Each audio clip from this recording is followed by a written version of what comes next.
Okay.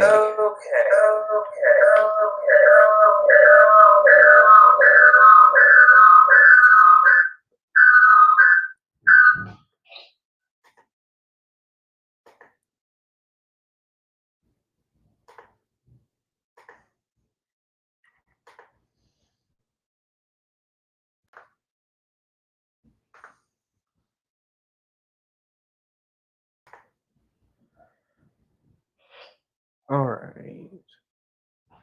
So, let's see. All right. Maybe we got the issues fixed here for tonight.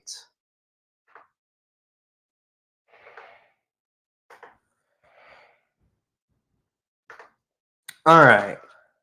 So, I want to apologize for the technical difficulties that came out of the beginning.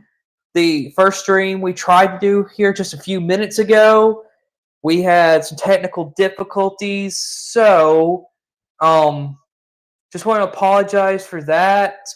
Please comment below if you are able to hear this, because what I was saying during the first portion of the stream is that we were trying to work with new equipment.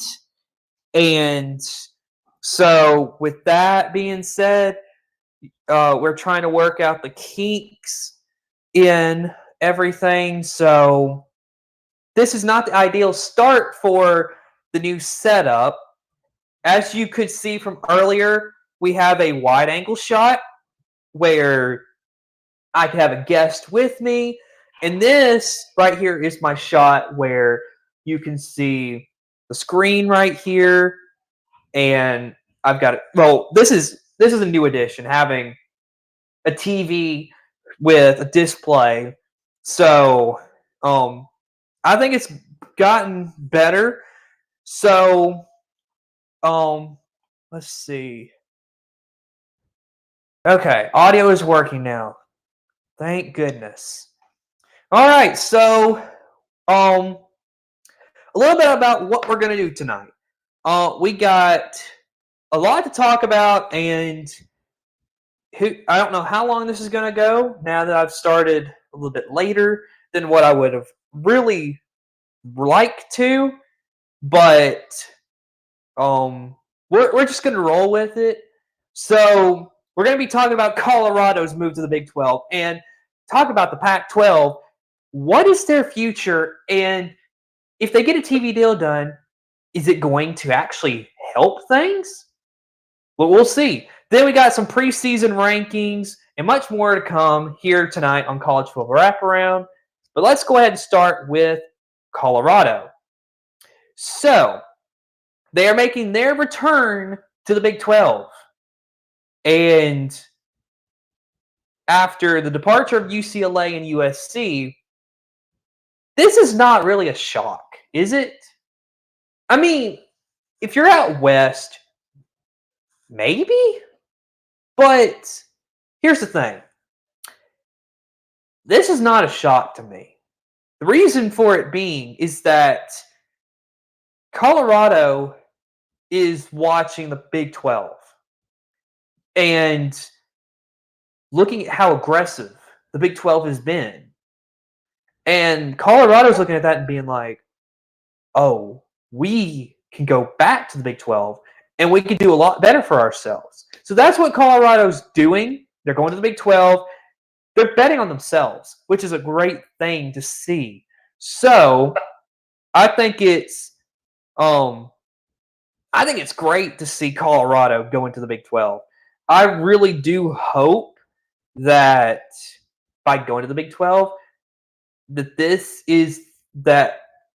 will really make these people in the Pac-12 really start thinking, because that's what I want to talk about now is the Pac-12. What is the effect of now you've got 3 schools that have left for greener pastures? I mean, you got USC and UCLA last summer. They headed to the Big Ten. Of course, this is their last actual academic year. in the Pac-12. Then they'll be headed out to play in the Big Ten. And now you got Colorado jumping ship to go back to the Big 12. The Pac-12, where is this actually going to end? Well, partly that I think the Pac-12 is going to die. And the reason why I say they're going to die is because failed leadership. The commissioner, Larry Scott, who was in there before George Kliavkoff, he was the first one to really make it where the Pac-12 was just down on a downward spiral. It got worse from there. George Kliavkoff, of course, once realignment starts, they fail to secure USC and UCLA, and instead of actually getting aggressive and being like, okay, let's go get 2 more teams to replace USC and UCLA. Instead, they sat there and sat there and sat there, did nothing. They were like, we're going to focus on getting a TV deal done. Okay. Here's the thing, though. What is their expectations for a TV deal? You just lost USC and UCLA. Do you seriously think that your product is going to get them as much as the SEC after you lose your 2 biggest teams in the biggest market? No. You're not going to get that money. So here's where the Pac-12 has been standing for a while now. And they've got no TV deal done. And what's happened is now Colorado has sat here forever waiting and waiting and waiting. And after a while, they got tired of it and were like, okay, if you're not going to get nothing done, and this does not look hopeful, and let's be honest, a lot of this is about money too. The Big 12 went out and got their TV deal done. And they realized that they weren't going to get as much as the SEC or the Big 10. So they were like, okay, let's go and do what we need to do and get something done. So they got a TV deal done. They went out and expanded their conference. Once Texas and Oklahoma leave, they're going to end up now having more teams than when before realignment began. So the Big 12 has been aggressive. So Colorado was just like, we're done. We're going back to the Big 12 because we're done dealing with the Pac-12. So what was so bad? Pac-12 was not willing to take lesser money. And probably there's not a lot of details about what their contracts were looking like, but from one report I read, it said that the CW, probably the best deal they would have got, is that, from what I believe, there would have been one game on Saturdays that would involve Pac-12 being on national television. So, what did the CW offer? Which would have probably been the best offer if they would have taken it. The CW offered to either have Tuesday or Wednesday night broadcasts of the Pac-12. The Pac-12, of course, denied this because, here's the thing, they believed they were still a Power 5 conference even after losing USC and UCLA. So, what is the future of the Pac-12 since they cannot get a TV deal done? And they keep telling us, it's coming soon, it's coming soon, it's coming soon. Well, here is the sad reality for the Pac-12. They are done. Because their leadership has been terrible since about 2010. So about 13 years of failed leadership. Oh, by the way, if you go back and look at realignment before Texas and Oklahoma went to the SEC, the Pac-12 had a chance to get Texas, and failed. They could have. They failed. So, Now, the Pac-12 will be done. They will be gone. They will be dead. How long is this going to take? Well, I would say by the end of this college football season, all of the teams from the Pac-12 currently will be gone and be dispersed between Big 10, Big 12, and then most likely the last, because what I see happening from now, Oregon and Washington is going to go to the Big 10. I'm going to go ahead and predict that. I think that's what's going to happen. The four corner schools, being Arizona, Arizona State, and Utah, will join Colorado in the Big 12. And then what would be left of Cal, Stanford, Oregon State, and Washington State? Well, what I see happening is I would believe that Cal and Stanford would probably end up in the American. And then Oregon State and Washington State would probably end up in the Mountain West.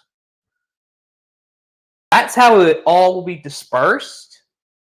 And I think it's a sad reality for the Pac-12 to realize that when you have failed leadership, your conference will not survive. And sadly, folks, for those of you who love West Coast football and the regionality of the sport, that was thrown out the window when USC and UCLA joined the Big Ten. Now, don't blame them, though, because they went for greener pastures. They went where the money was. And, folks, if there's one thing to remember about realignment in college athletics, it's not for the betterment of the players. It's not for where regionality and the best rivalries will be. Folks, this is about money. The college football playoff is about money. Everything in college athletics, and for that matter, the majority of stuff that you have in this world is all about money. So, the Pac-12 is toast, folks. I will predict that now. And I don't think that's a bold statement. I think that's just a common reality for the majority of people who follow college athletics. So, Pac-12 is done. All right. So, folks, this screen that I have to my left right here, you may be thinking, is that the only screen you've got? No, it isn't, because I can flip it and show you my preseason top 25.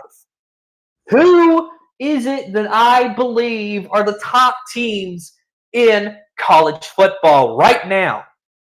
Okay, so the way I got this divided is here at the top, I've got my teams that will be in the college football playoff, and from 1 to 4 is how they will end up at the end of the season, because that's how I like to do it. Is if I'm going to have a ranking, then you know what? I'm going to do it how I believe the teams will finish at the end of the season. So, Alabama, number 1. They will win the national championship. Now, how will they do it? Well, here's how they will do it. They may not have the best quarterback play. And folks, I'm going to predict it right now. I think this is a long shot, and I don't know if this is going to happen. But you know what? I'm going to predict it now. I think that Tyler Buchner will probably end up winning the quarterback job at Alabama this season. You may be sitting there and thinking, why Tyler Buchner? Well, he transferred in, and I thought he did a decent job when he was playing at Notre Dame. He got hurt early in the season, so, I mean, you can't really blame him, and he has a lot of upside. So, I think he'll win quarterback. But that's not going to be the most important thing for Alabama. It is going to be the run game for Alabama. The run game is going to win them a championship over number 2 Georgia. So Alabama and Georgia will meet in Houston, Texas, so Alabama can get revenge on the Bulldogs. Nick Saban, since he's been at Alabama, he does not normally lose to a team 2 times in a row. So Alabama and Georgia will meet in Houston, and Alabama will beat Georgia in the national championship. All right. So now we get into the semifinal games. Who's Georgia going to play? The same team they played last year in the semifinals. But this time, instead of it being in Atlanta, they will be playing in Pasadena, California, at Georgia and Ohio State. The Ohio State. Now, just like the first 2 teams, Alabama and Georgia, Ohio State also has quarterback questions. How in the world did they make the playoff, though? Well, I think they may not have the best quarterback, but they've got Marvin Harrison Jr. And folks, I think that'll be enough that they have a good receiver. They will make the playoff as a number 3 team. And they'll win the Big Ten championship, for that matter. So, Ohio State, number 3. Number 4. Now, this one, I believe, is one that I think a lot of people are predicting, that I'm going to predict too. Texas. Alabama and Texas in New Orleans on New Year's Day. That's a fun game. And for that matter, it'd be the second time the teams met during the season. So why do I think Texas? Well, Quinn Ewers will be the difference for Texas this season. Just like how Sark had a great quarterback in Tua Tagovailoa at Alabama, Quinn Ewers will take that next step. He could be in the race to win the Heisman at the end of the season. Now, here is the thing. He's got Arch Manning behind him. Arch Manning, what I predict, will sit out this season and be like, you know what? Quinn Ewers is going to play great. So, what is going to happen is Quinn Ewers will have a great season this year. And what will happen is that Quinn Ewers will be one of the top prospects in the 24 draft. And then Arch Manning the next year will be coming in and continue playing great football for the Texas Longhorns. So, Texas is my number 4 team. And then you go down the list, you got Michigan, Tennessee, Florida State, LSU, USC, TCU, Penn State, Clemson, Utah, Notre Dame, Oregon, Washington, South Carolina, UCF, Florida, Kansas State, Ole Miss, Oklahoma, Colorado, and Nebraska. Now, that is my rankings for now. And this is just preseason. Of course, things are going to shake up. I mean, big time, because Florida State and LSU play week 1 against each other. So there's going to be a lot of change here in these rankings. And of course, I'm going to have rankings every single time I come on for College Football Wraparound. So I'll have rankings for you to look at. And this is my rankings for my personal belief. So that's what I believe is going to be the top 25, in my opinion. That's top 25 teams in college football. So now, let's talk about the community post I have put out. And what is the first topic as far as the community post? So I put 3 out so far. So that's been Thursday, yesterday, and today. So tonight, we start with, can Caleb Williams win the Heisman for a second consecutive year? No. And the reason for it is because I believe that this season there are other players who I think have a chance. Quinn Ewers right now, it would be in the race. Blake Corum from Michigan, the running back. Marvin Harrison Jr. will be in that race. That is really my top three. Jordan Travis from Florida State. I forgot about him. Yes, Jordan Travis definitely has a chance. But I feel like that right there, Caleb Williams will be probably number 5. Because players don't normally win Heisman in consecutive years. That just does not happen. And plus, I don't see Florida State winning the Pac-12 this season either. Who do I see winning the Pac-12 this season?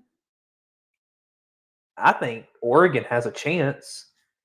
Let's see.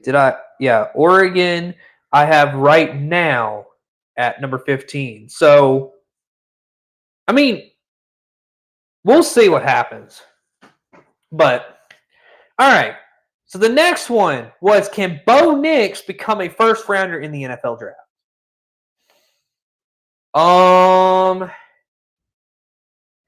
My answer would probably be no. And the reason why I say no is because I don't think he's good enough. Now, would he be... I mean, the highest I see him going is 3rd round. What? I mean, if you're a NFL team, most teams have their quarterback.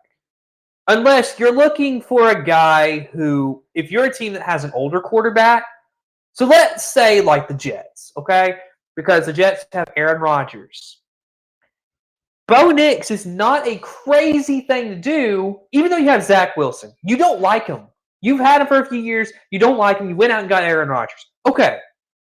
Why not you go get Bo Nix in like the 3rd or 4th round and just have Aaron Rodgers train him? And that right there, I mean, that's what I can see. Bo Nix is not going to be a first rounder. I don't think he's good enough. And I don't think another year at Oregon does him anything to get him to the first round. So, and then, can Marvin Harrison Jr. help Ohio State beat Michigan? Yes. They will go to Ann Arbor. They feel like they are the underdog, which has not really been the case, it feels like, in a long time against Michigan. Unless it's last year.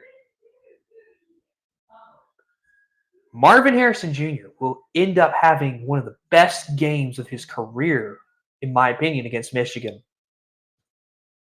And November 25th, Ohio State will reclaim that they are better than Michigan in the game.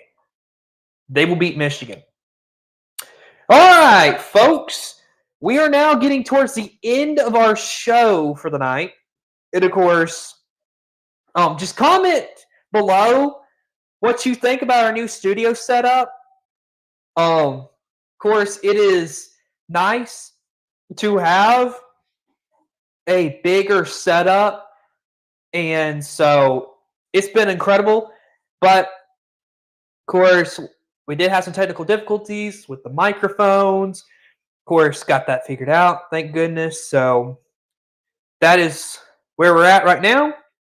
So, the questions from the viewers. Who is the most overrated coach this season? And this comes from Chris Naylor. No. This comes from Colton Naylor. I'm sorry. Had to think about that for a second. I did not write down names for who had this comment. But this was in a community post I put out about sending in your questions.